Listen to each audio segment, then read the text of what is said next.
back, and now we're going to talk about the triggers in the psychological category, which really revolve around thinking. And what I've learned is that depending on what your job is, depending on what your day is like, 30 to 70% approximately of your daily amount of energy goes to thinking. Think about that for a moment. 30 to 70% of your daily's allotment of energy goes to thinking. We burn energy when we think, and this is critical to keep in mind. So, how are we doing that? So, first of all, when we have learning disabilities and learning differences like dysgraphia, dyscalculia, and dyslexia, among others, it is more effort. It requires more effort in order to do those things, to do math, to read, to write. And so whatever takes more effort requires more energy. When we struggle with executive function challenges, and it's not just people who are diagnosed with ADHD and autism and learning differences who struggle with executive function challenges, adolescents, this is the part of their brain that is under construction during adolescence and young adulthood. And so our prefrontal cortex, which is behind our forehead, that is the part that is under construction during puberty and young adulthood. And that is generally where our executive functions lie. And so pretty much everybody goes through this period. And so when we struggle with planning and organizing and our memory and metacognition, when we're struggling to initiate a task, we are burning increasing amounts of energy, and we need to be conscious of that. When people experience processing disorders like auditory processing disorders, it makes things harder, and therefore we burn more energy. Being put on the spot. So if you're someone who struggles with that and kind of freezes up, your sympathetic nervous system is coming online, and you're going to end up burning a whole bunch of energy when you're put on the spot. Learning something new or challenging will also do it. When we multitask, we think that we're doing two things at once. Instead, what we're really doing is switching between tasks extremely quickly, and we end up burning a ton of energy doing that. Not being interested in a topic. So there are, I'm sure, a bunch of students who are listening to this. And if it's you and you are forced to take a course that you really have very little interest in, when you are forcing yourself to focus on what you're learning and you don't have a lot of interest, you're going to burn more energy. Just simply thinking and concentrating. And for those of you who know what flow and hyperfocus are, it's when we become almost one with our work and we lose our sense of self as we're working, and we're super, super productive.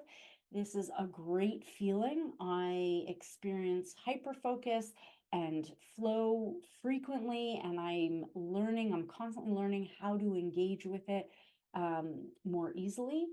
And I also know that it's extremely expensive. And I really, that light bulb went out for me when I was learning and listening to a bunch of Stephen Kotler's work. He's a neuroscientist in California, and I was following him, and I noticed that he was talking about self-regulation without really talking about it, because he talks about how expensive flow is from an energy state, and talks about how restoration and recharging the battery is so critical for that. So flow and hyperfocus, great and expensive on an energy front. And then when we're presented with information that doesn't quite make sense, we're forced to spend more time processing that information, and therefore spending and expending more energy. And so how does this really play out in real life? So I come from a human resource background. And so for me, when I was learning about all this, I really started making connections to when we would introduce some kind of change in the organization. So people didn't like that. And there's a whole bunch of literature in the HR world about resistance and how to help your employees overcome resistance. Well, had I known that we're really talking about, you know, the nervous system, because the employee's sympathetic nervous system has been activated. They don't like change because our brains naturally want to be able to predict what's coming next and want to feel comfortable and familiar with routine because it costs a lot of energy. Well, had I learned it this way, I may have been able to help the employees I was working with process change a lot better. Again, in HR, when we think about conflict and two people who are coming together, how can we process and get through the conflict?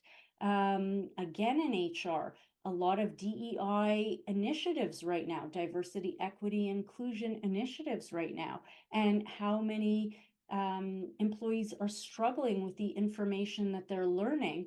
And we need to understand that we are challenging a lot of the information that they know and causing them to think deeper, more. And so, what is that doing? That's causing one, increased energy burn, and two, depending on what we're sharing, that information might be in conflict with what they already believe. And so, that is difficult. And so, we are then triggering um, the sympathetic nervous system. And what is that doing? So, lots of ways we could think about it. I see a lot now all about how we've lost the ability to hold multiple truths at once. And social media has had a huge impact on our views becoming more extreme, more polarized from one side to the other, regardless of what side you're on. And so this is causing us, when we're presented with information that we don't like, it's causing us to burn more energy. And naturally, our bodies want to conserve energy and save energy. And so, are we going to challenge ourselves and make that energy burn worth it, or withdraw? And so, just holding multiple truths at once, a whole bunch of information that might be conflictual, this is posing big challenges for our brain. And this is huge triggers in this category. So that's just to give you an idea of how it's playing out, or how I see it playing out in real life. So the questions we need to ask ourselves is, what am I struggling with? What am I trying to learn? What am I trying to figure out? And what am I trying to process? And so all of these questions are in your workbook. You could also just write the answers down on a piece of paper, but really reflect and think about what's going on, what information you're presented with, how much energy do you expend thinking every day, and start bringing some awareness around that. So join me in the next video where we are going to, in the next few videos where we're going to focus now on the social category triggers.